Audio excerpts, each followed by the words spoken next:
You, Kate, and what a pleasure it is to see faces, where they're so sheltered. I was, I've adjusted to this virtual world because what else have we got? So I'm super excited to be the presenter today, and I will do my best to provide, something valuable because your time is valuable. And so thank you, those of you that were able to carve out some time to be with us today. We're a fairly small group, so maybe we can be a little bit more interactive than, we weren't really sure how many people would show up, but small groups are good because we can actually have some conversation. I do have a PowerPoint slides for us to go through so I can show you the content. So hopefully maybe you can connect. Some people are visual learners, some are auditory. So usually it kind of works out best if you have both methods of communication. But for those of you who don't know me, and I am pleased to see some friendly faces on the screen that I know, and the good thing about RISE, it attracts great people. So if I haven't had the opportunity to meet all of you or have, a one-on-one conversation with some of you, I know that I'm in good company always because RISE just has that ability to attract great people. So again, for those of you who don't know me, I am Glenda Woolley. I am a proud social RISE member. So I don't get by there as often as I would like to because during the day, I am a certified John Maxwell coach and DISC consultant. My company's mission is to help others further develop their communication skills. And I provide my services through DISC assessments and communication and leadership workshops. And I do both individual and group coaching. How many of you are familiar with DISC, have taken a DISC assessment by show of hands? Okay. All right. Looks like it was pretty unanimous, Kate, that most people have had experience with it. So then for you, then maybe it'll be a refresher. But part of what I'm going to show you today, I think will help you to actually apply what you have learned through knowing what your DISC profile is. My mentor, who is John Maxwell, I don't know if you all are familiar with John Maxwell, but he's a very well-known writer, author. He's written over 100 books, primarily on the topic of leadership. And he teaches that to succeed in life, we have to be able to communicate effectively, that it's not good enough to just work really hard or do a good job. We really do need the skills of communication to really be successful in life. We have to learn how to really communicate with other people. And he's not talking about what all of us are able to do. Since toddlers, people taught us how to talk. But what he teaches is a little bit higher level of communication. What he describes that as, he calls it connecting. And so connecting, his definition is the ability to identify with people, relate to them in a way that increases your influence with them. And I bet all of you have conversations with people, and sometimes, some of them are much better than others. You can just really, when he talks about connecting, it's just almost like, a good example, principle of connecting is that you connect on common ground.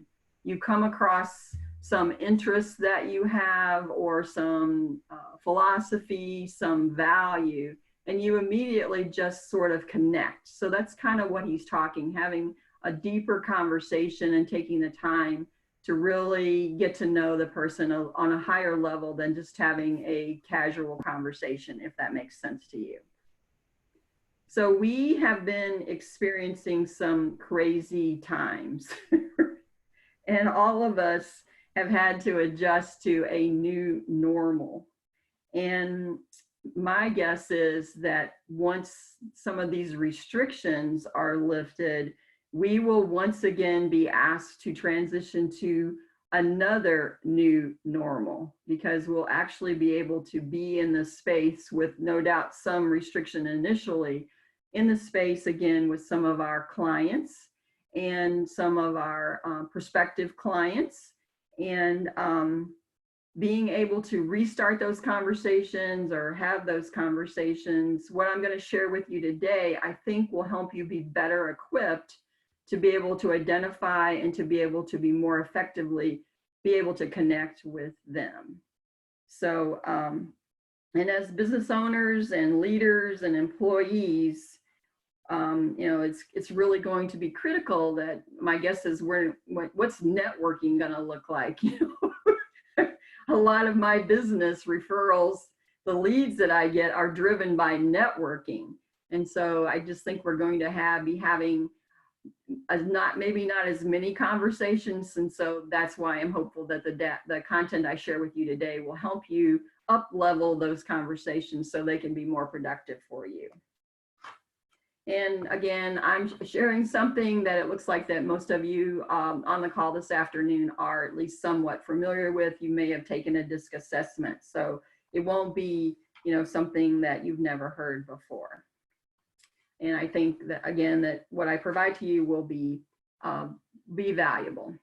So because here's the bottom line. People's behavioral style and their communication styles, they are different. We've already, you know, in the conversations we're having today, what we've experienced thus far, they are different. We can quickly identify that, but I'm going to show you how they are predictably different, how you will be able to predict how they like to be communicated with.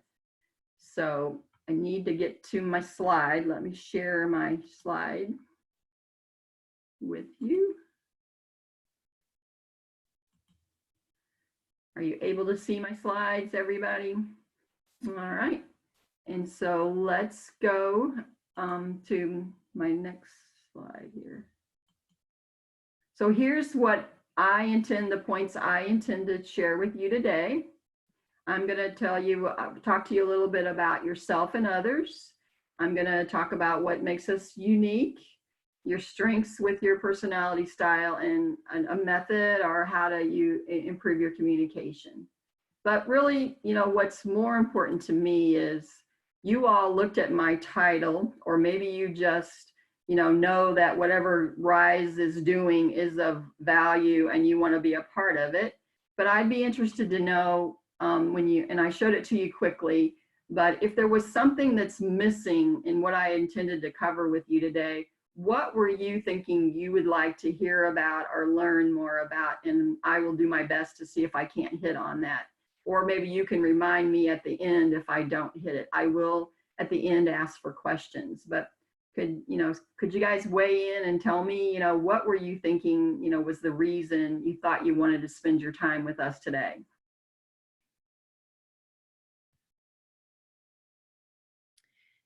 This is Darcy. I am in the category of slightly familiar with a DISC assessment, and I was hoping I would learn a little bit more about it and be able to pinpoint where I fall on the DISC circle to help better understand how I can utilize those traits and personalities. Great. Thank you, Darcy. Anybody else?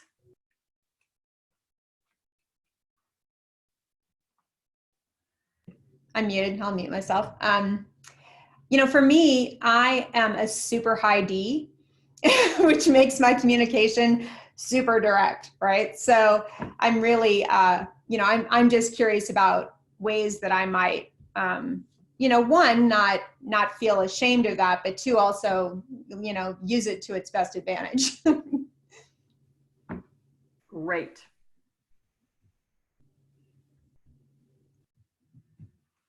And anybody else? Glenda, I'm familiar. I've taken the DISC a few times through employers or career changes and things like that. I always fall in objective thinker. I think that's my pattern. And I was just wanting an update on DISC. Like, is it kind of like Myers-Briggs? You kind of stay the same throughout your life, or does it change? And I hadn't had an overview of DISC in a while, so I thought it'd be interesting to hop on. Great. Anybody else? Sure. Yeah, I didn't have like really high expectations necessarily. I just saw DISC, and based on our conversation you and I had a few months ago, it intrigued me. Some feedback I got recently from our president of our organization was she wanted me to, I'm very much in a manager role. I get in the weeds. I'm a C, a C and a little bit of a D. And she wants me to develop more of a visionary skill set. So I don't know if that's really applicable with the DISC, but if it is, that would be good to learn more about how to kind of get out of the weeds of things and start thinking with the 30,000 foot view. Glenda, this is Amy Hoganson, and I would just say that one of the things that I had talked about with somebody that had come in to, I think, do our DISC assessment probably years and years and years ago, was how to analyze, maybe you said this and I stepped away for just a second, so I apologize, but looking to help me figure out other people, right? So I know what I am, but part of it is just maybe tips and thoughts about assessing other people so I can better understand how to more effectively deal with them. In the courtrooms, I have to do this with judges. I have to know if they're C's, if they're so fact detail oriented, that's how I need to prepare a case, more so than maybe another judge who's an I, who's sort of looking for concepts rather than maybe the intricate details. So just maybe some thoughts about how we can assess others and how we can use that to our advantage to help us in whatever we do. Great.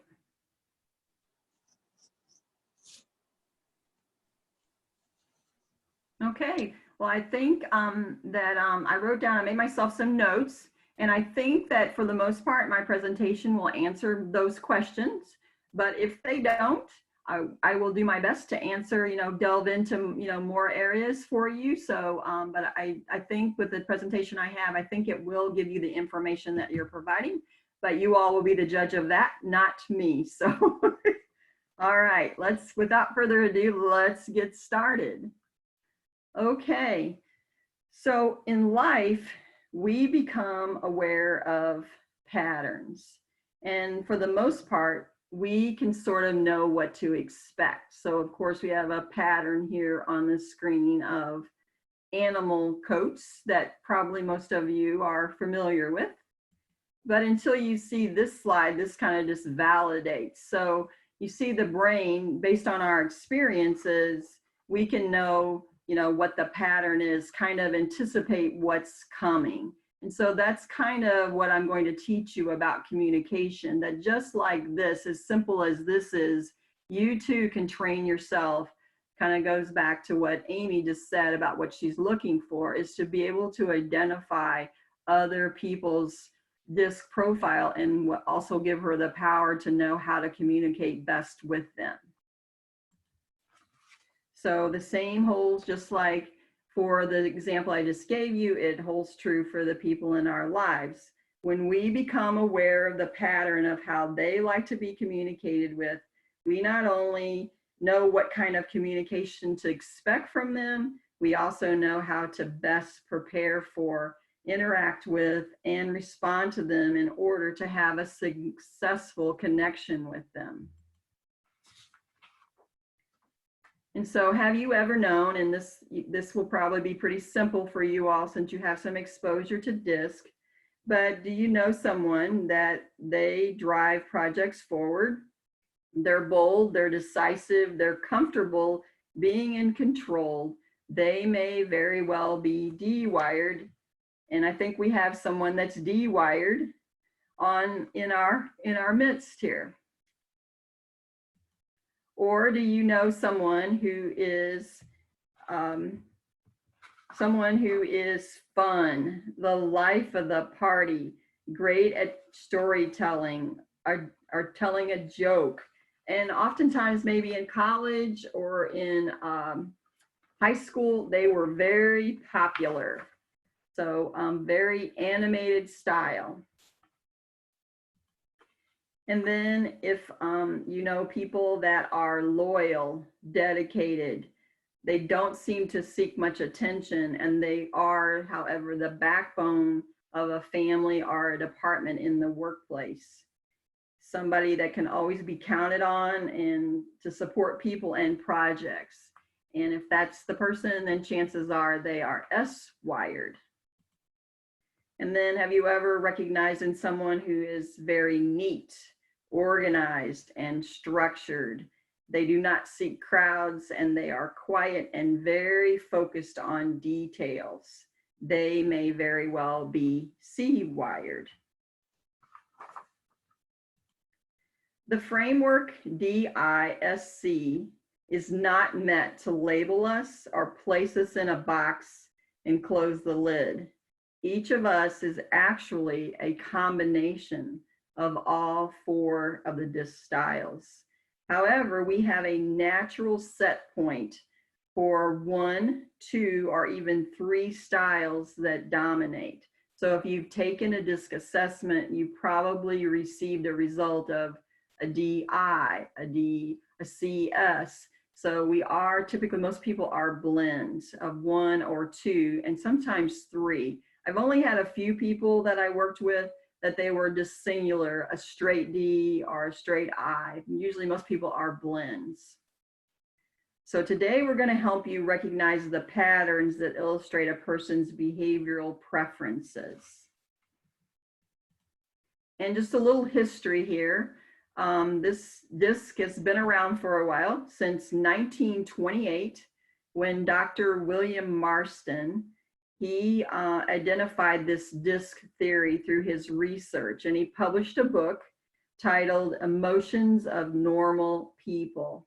His DISC theory identified that while each of us is a combination of the 4 of these categories, we can connect our personality to style in varying degrees in these 4 areas: dominance, influence, steadiness, and compliance.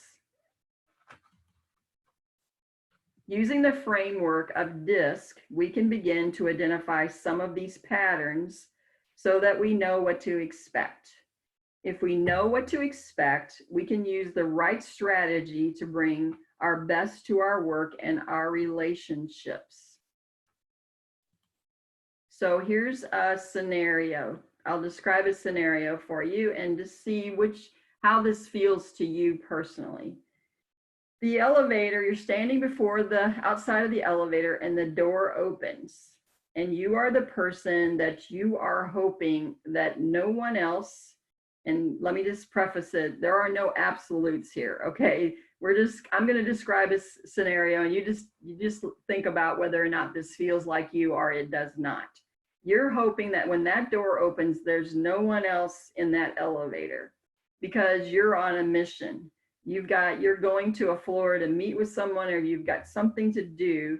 And it's not that you don't care about people. It's just that you are focused on making sure you push the number of the right floor to get you where you're headed for the day.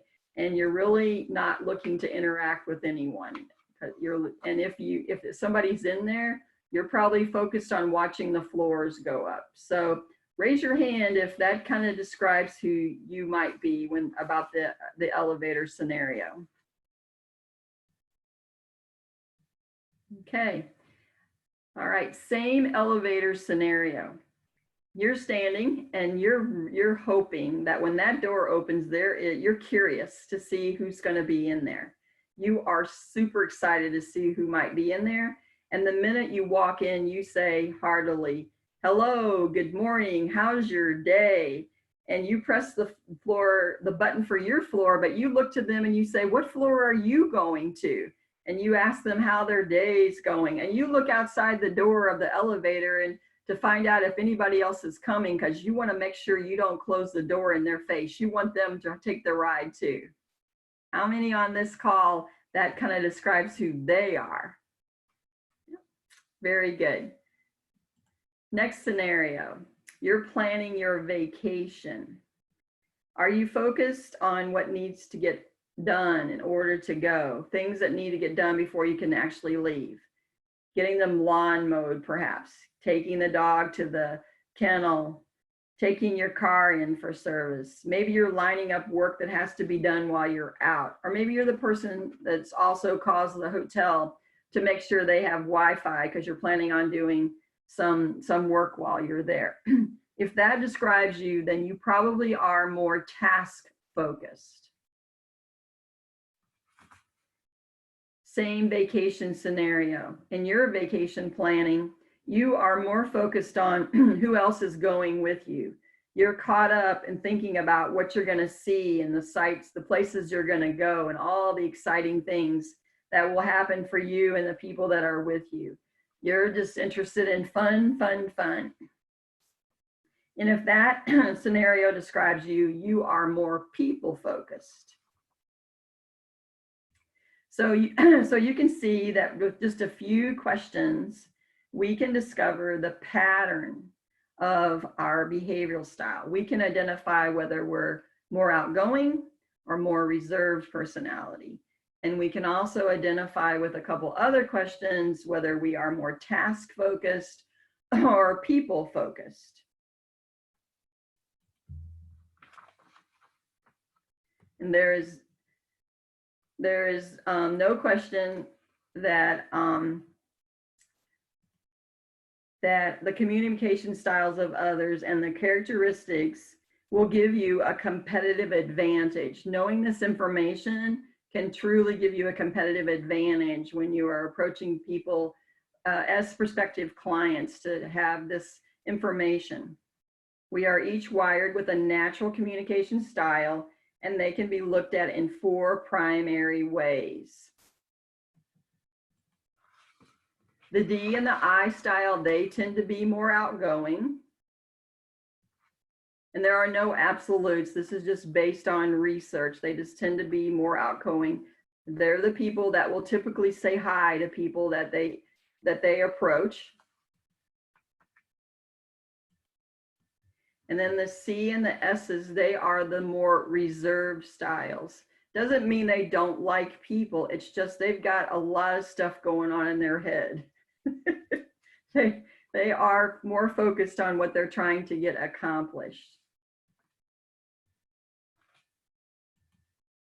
Folks that are D and C wired, they are task first. They're more focused on getting things done, achieving results, than building relationships.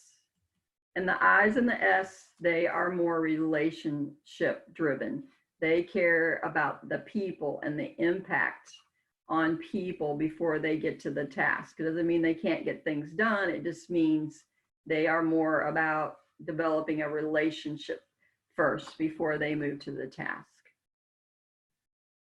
Any questions so far?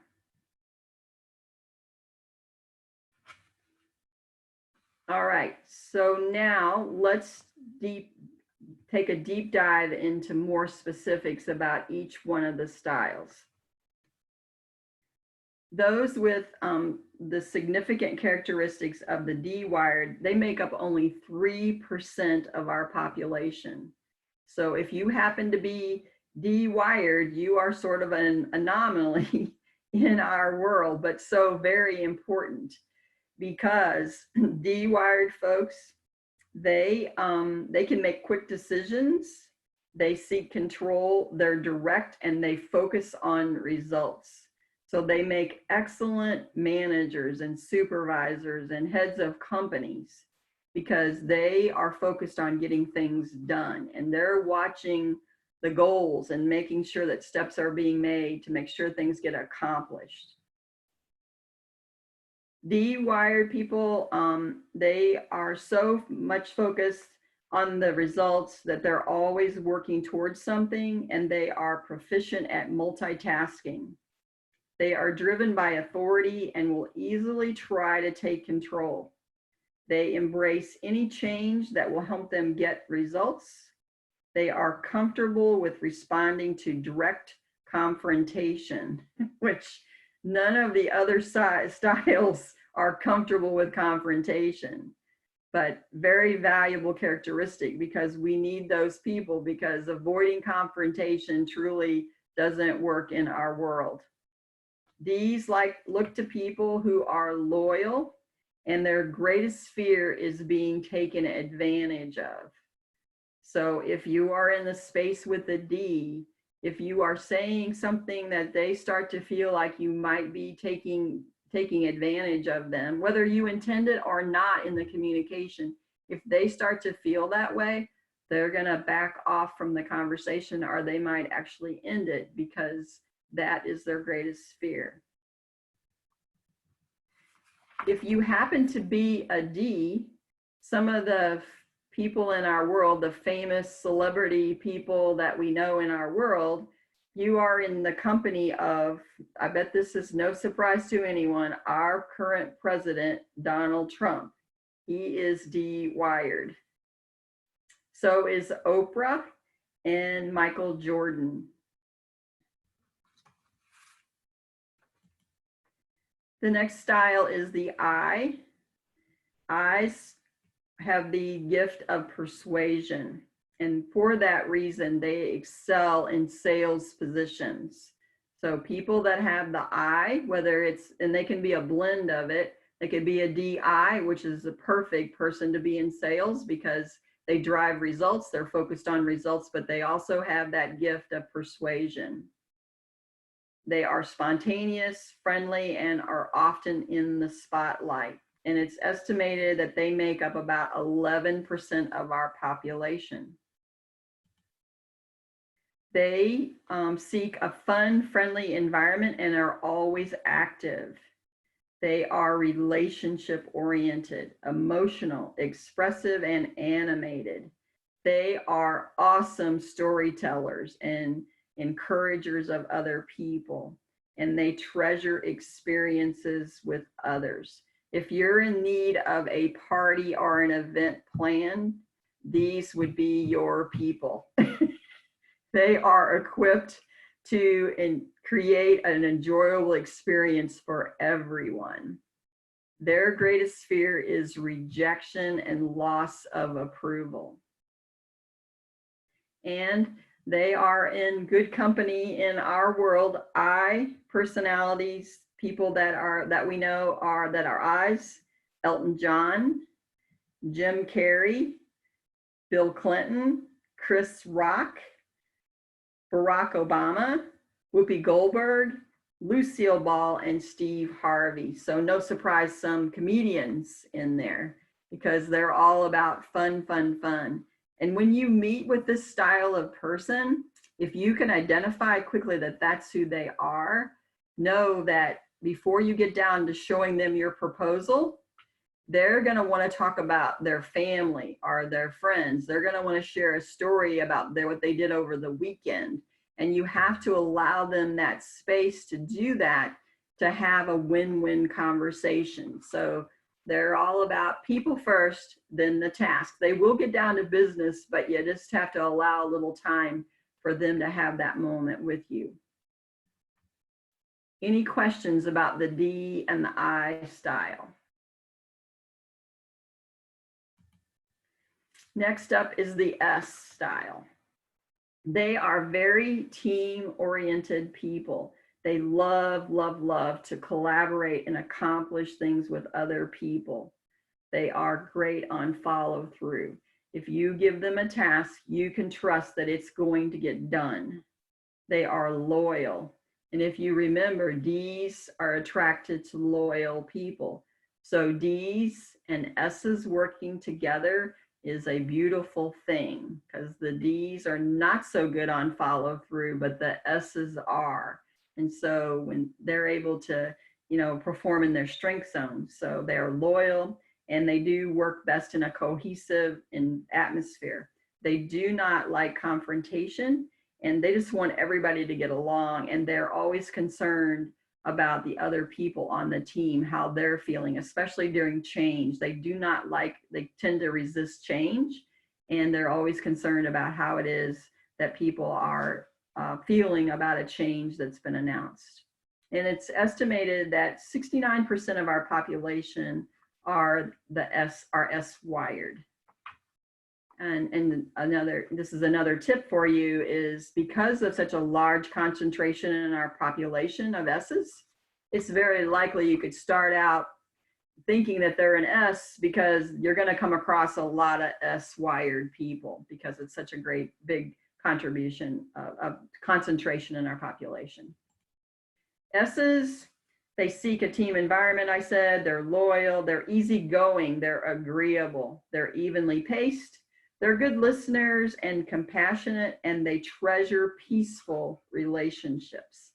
And they, like I mentioned, they do not like confrontation and loss of security. Those are the folks that, unfortunately, in a work environment, they're the ones that are always a little bit concerned, even though they may do a top-notch job. They're the ones that might be asking you about, does this mean that I'm gonna, we might lose our jobs? That means security for them. And so oftentimes that's top of mind for them, especially during times of change. S-wired people in our world, famous people that you're in really, if you happen to be S-wired, you're in really good company. Mother Teresa is S-wired, or was S-wired. Will Smith, J.K. Rowling, who wrote all the Harry Potter books, Princess Diana, Nelson Mandela, Gandhi. So really good company there with the S-wired folks. The last behavioral style, of course, is the C. And the C stands for compliant. They're the rule followers. They will keep you out of trouble. They're the ones that read the fine print in contracts and point out mistakes in your email. If you misspelled a word, they'll bring it to your attention. So really critical people to be on your team because they are so detailed oriented. They make up 17% of our population. They're always on time. If they're late, you can guess that something big has happened if they're not on time for meetings. They're very analytical and they're not at all spontaneous. And again, when I say that, if you happen to be C-wired and you consider yourself spontaneous, there are no absolutes here. This is just what the research and data shows, what is typical behavior for this particular style. They're planners and they take pride in accuracy. Accuracy, being correct, is very, very important to them. They seek an environment where that honors logic and facts. And if you're in the space of a C-wired person, they're going to ask you lots and lots of questions because if you're making statements, they want to hear next, what facts do you have to support what you're saying? They can be skeptical. They will question what it is, the information that you're providing. They are compliant. They will, given direction, they will follow the rules. They're very, very conscientious. They're accurate. They're the kind of people that they'd rather not do the job if they cannot do it well. They are detailed oriented and they treasure perfection. And myself being a C-wired person, I don't really care for that word perfection. I like to change that I strive for excellence because I know that I am not perfect by any means.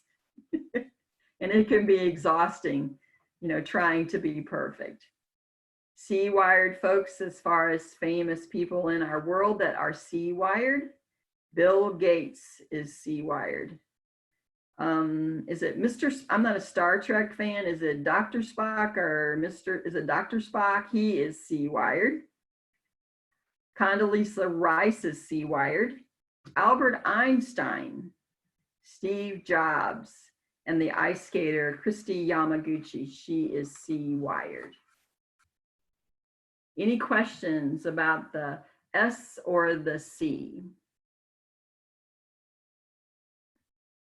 Kate, should we take our poll? I think we were going to do a poll. Yes, here it comes. All right. Oh, hold on. Now that I've given you like tons of information about all the 4 styles, we're just curious about our audience. Can you take our poll, and maybe since you already took a DISC assessment, can you tell us where you fall? or, you know, it can change from time, depending on your conditions and environment, it can change. So you can take it, but for the most part, it stays pretty constant, but sometimes the makeup of the letters. So has everybody answered the poll? 4 out of 4, 100% voted. So look here, we have the greatest distribution is 50% of you are C-wired. We have an equal distribution of D's and I's, and we have no S's. No, and it wouldn't let me vote, Glenda, because Okay. I'm a host, but I'm definitely an I. You're an I. Okay, I knew that, Kate. No surprise there, my friend. Awesome. All right, so I think we can stop our poll.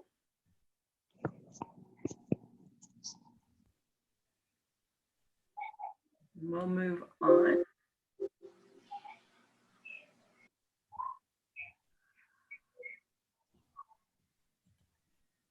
So I think most of you are probably familiar with these electronic devices that I think most all of us have in our homes today. The Amazon Alexa or the Echo, or I think Google's got a Dot, or just the Siri on your iPhone. So as we all know, these devices that we're able to ask them questions and even tell it to do something like schedule an appointment for us or set an alarm. And these devices, they do a great job with that, of responding back to us. But no matter who asks the question of them, the tone and the response is always the same. And while that sounds perfect, it is the same consistent response all the time.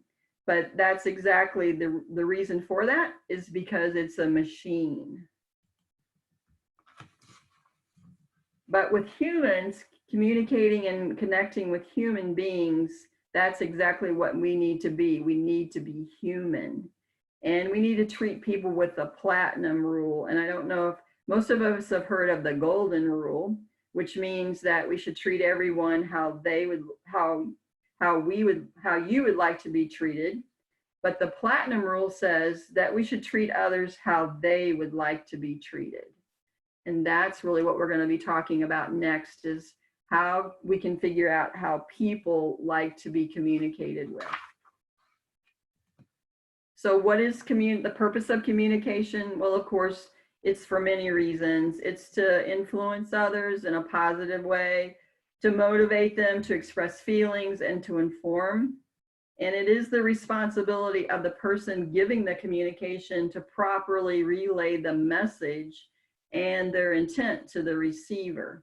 Unless it's done successfully, then the communication never really takes place and is often the cause of conflict and misunderstanding. That's why it's so important to learn someone else's communication style, or to use that platinum rule, to treat them how they would like to be treated. Once we know how someone else is wired, we can build an even deeper relationship and connection with them. So now that we have quickly looked at the 4 DISC styles, hopefully you have a better feel for at least what is your primary behavioral style. Let's look at how we can quickly take what we've learned to another level. And I think this kind of speaks to what you were looking for, Amy. This is what I call my cheat sheet in interacting with other people.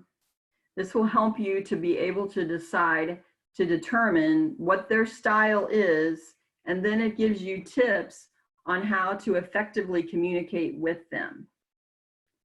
And you know, it would just really be great if everybody could in my world, if everybody could just take a DISC assessment, then I would know exactly what their style is and I would know how to communicate with them. But that's not really realistic. But with this sheet, and I have people that actually use this sheet, they keep it, when they do a lot of phone work, they keep it close at hand because people give you cues.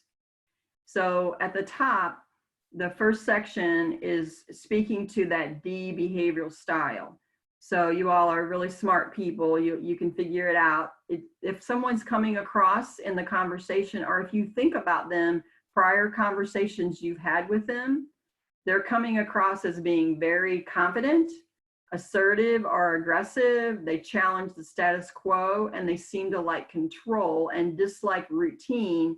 You can pretty much identify they're a D. And we have some Ds in our audience, so that'll be an easy one for you. Because they're like you. Then directly across from there, it describes to you how would be the most effective way to communicate with them. Be direct and brief. Stay in the big picture. Don't try to share all the details. Even though, like people like me, we're so sure that they need all the details to make a decision, but they don't. For a decision, provide them with options. Maintain your focus on results, not the process.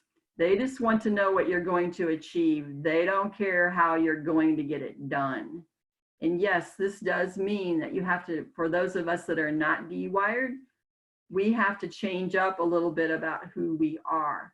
But as a C, I'm going to have a much better conversation with someone that's D-wired if I hold back and I don't give them all the details and I provide them options.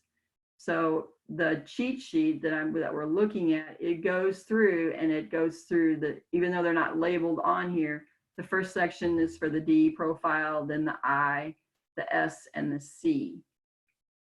So what do you guys think about this? Do you think this could be effective? I won't bore you with going down. You all are smart people, and I'm going to gift you. I'm going to be sending out, or else I'll have Kate send out. I have a Word doc, and the one that I'm going to send you is much cleaner, and it does have the D, the I, the S, and the C labeled, so you won't have to be trying to remember what the style. But you know enough about it now that you would be able to identify it. But I'd be interested to know, what do you all think about this cheat sheet? And do you think it could serve you for those that you're not sure what their style is? Thoughts, comments? I think it's really helpful, especially because I am a D.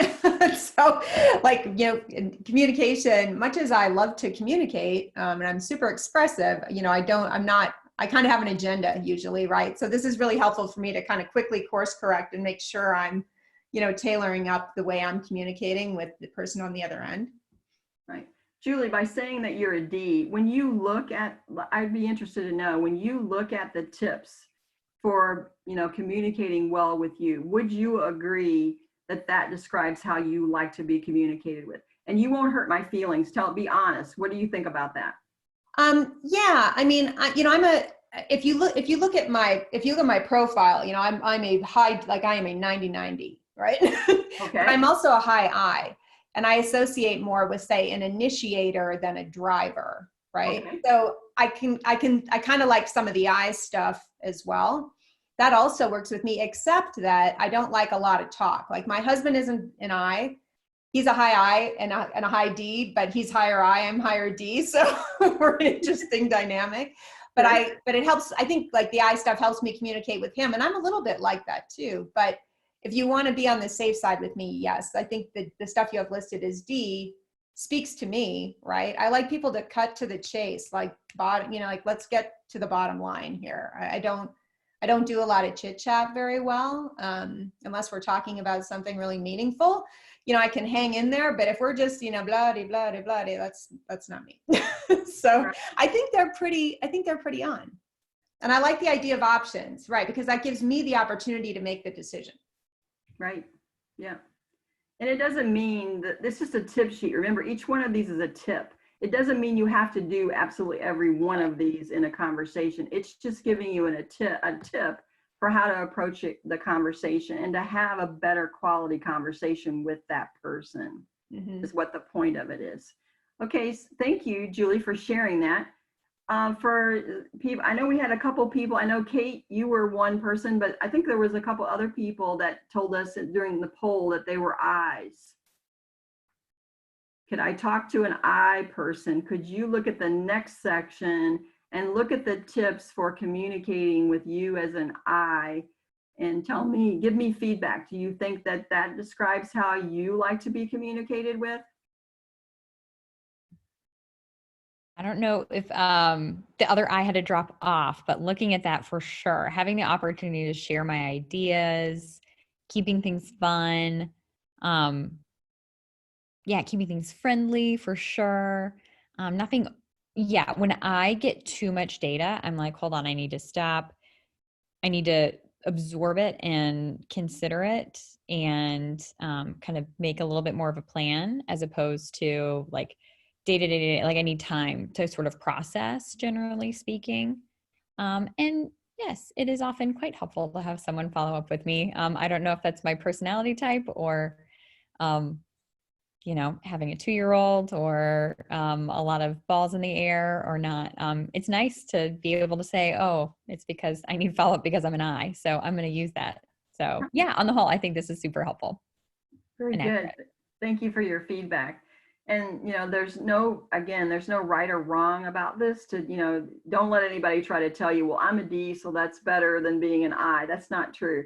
That's God wired us all, differently. It would be a really boring world who all wired the same. Does it make it a little bit of a challenge? Yeah. In communicating and having effective relationships with people? Yeah, it does.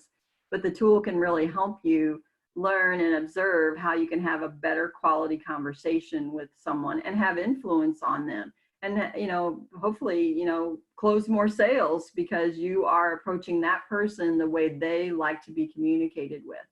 Well, I think we have a couple C's in this audience too. Kate, do we have anybody that's identified themselves as being a C that would look at the tips at the bottom section and tell us if that's how they like to be communicated with?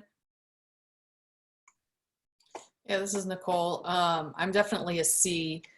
Yes, I actually have a direct report who's an I, and it is a challenge because we get along great, everything, but I do have to constantly follow up, and I do have to I find that there's more of a challenge to get my eye to like put pen to paper and do like project management type of stuff. But she's perfect for this role because she has to interact with people all the time. So it's like, sometimes I feel like, am I trying to get somebody to do something that they're just not going to be able to do? Like, I kind of want to give people the opportunity to, do some different things. And so it's interesting. And then, so when she comes to me about certain things, like I just slam her, unfortunately, with so many questions about, well, how are we going to do this? And what is this going to look like? And just, I don't think we drive each other nuts, but like, she knows she's an I know I'm a C, and I'm very much like cognizant of like the other members of our team. Like probably no surprise, our president is a D, so yeah, I relate to this a lot, and I would love the cheat sheet. Yeah. And the good thing about it is it takes the personal part out of it. I can tell you that I'm a C, and I had a long time corporate career, and my boss was a D. And I didn't know anything about DISC at the time. I was just me doing the best that I could. And I provided anytime my boss would call me into his office, I thought because it was how I was wired, I wanted to give him all these details. I wanted to, justify my job, to be honest with you, in some ways, but I felt like I had to give him a ton of information. And, I was so frustrated because, quite frankly, because he was a D, when I would talk, he would give me about 5 minutes and he would start looking out the window. I mean, he seriously would turn his head and start looking out the window. And do you have any idea? I'm sure you can appreciate how that made me feel. I thought he didn't like me. I didn't think he respected me. I really didn't know how long I was going to have my job because I knew we were not connecting. We were not relating. If I would have only known this information when I went into his office, I would have, cut to the chase. I would have just had, a couple bullet points and been on my way. And he and I would have worked together so much better. That's why I think, DISC is so very valuable to people to have knowledge of it and to practice it. It's one thing to have knowledge, but you actually have to apply it for it to, be effective for you and to help you build better relationships and to accomplish the things you're looking to accomplish with people. And this can help you in your home life too. Your spouses, your kids, they all have a special wiring too. And if you can learn, observe what their wiring is and change up, my husband, he is an I, and so he and I sometimes drive each other crazy. Yeah. So I think when I'm looking down my list, I'm going to have a couple more minutes here, but for those of you who gave me feedback, I looked at my list. I think I answered most questions, but does anybody have any questions for me that I didn't cover or that you would like for me to, talk a little bit more about? Do you have a recommendation of how often you should take the DISC profile to see what changes may have occurred in the past? I would say, you can take it anytime you want, but it really doesn't. Most people that I work with, they tell me they took one, 5-6 years ago and they got the same result. If you will adapt to your conditions and circumstances. Like if you find yourself in a totally different role, you will be operating outside of your comfort zone, but sometimes people will change a little bit depending on our experiences. So I wouldn't really recommend taking it over and over again unless you just feel yourself doing things differently than you used to be. But also too, sometimes you can find yourself in a role where maybe you're an S and you really not real crazy about making decisions, but you are now accepted a position where you have to make decisions and have to make them quick. So you'll be operating outside of your comfort zone, but your result in a DISC assessment may or may not change. If you answer the question, it depends on what you're thinking about when you answer the questions.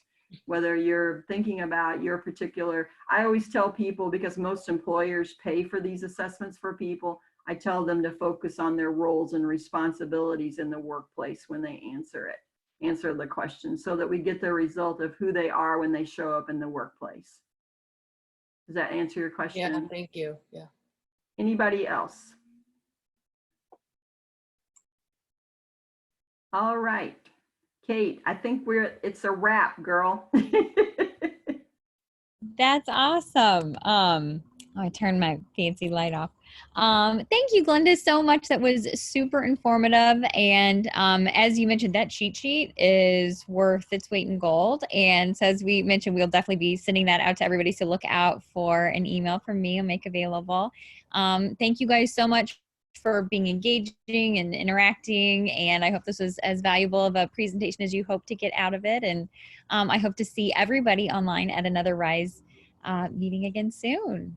Thank you, Glenda, so much. Oh, it was my absolute pleasure. I'm sure you can tell that I'm very passionate about this. And any of you, if you want to know more, if you want to, take another DISC, I'm here for you. Absolutely. If you know others that could benefit from this talk or, taking a DISC assessment, you can find my contact information on the RISE directory. And I would be more than happy to work with you or talk with you more about DISC. So thank you all so much for your attention and your participation today. This made my day. Thank you so much.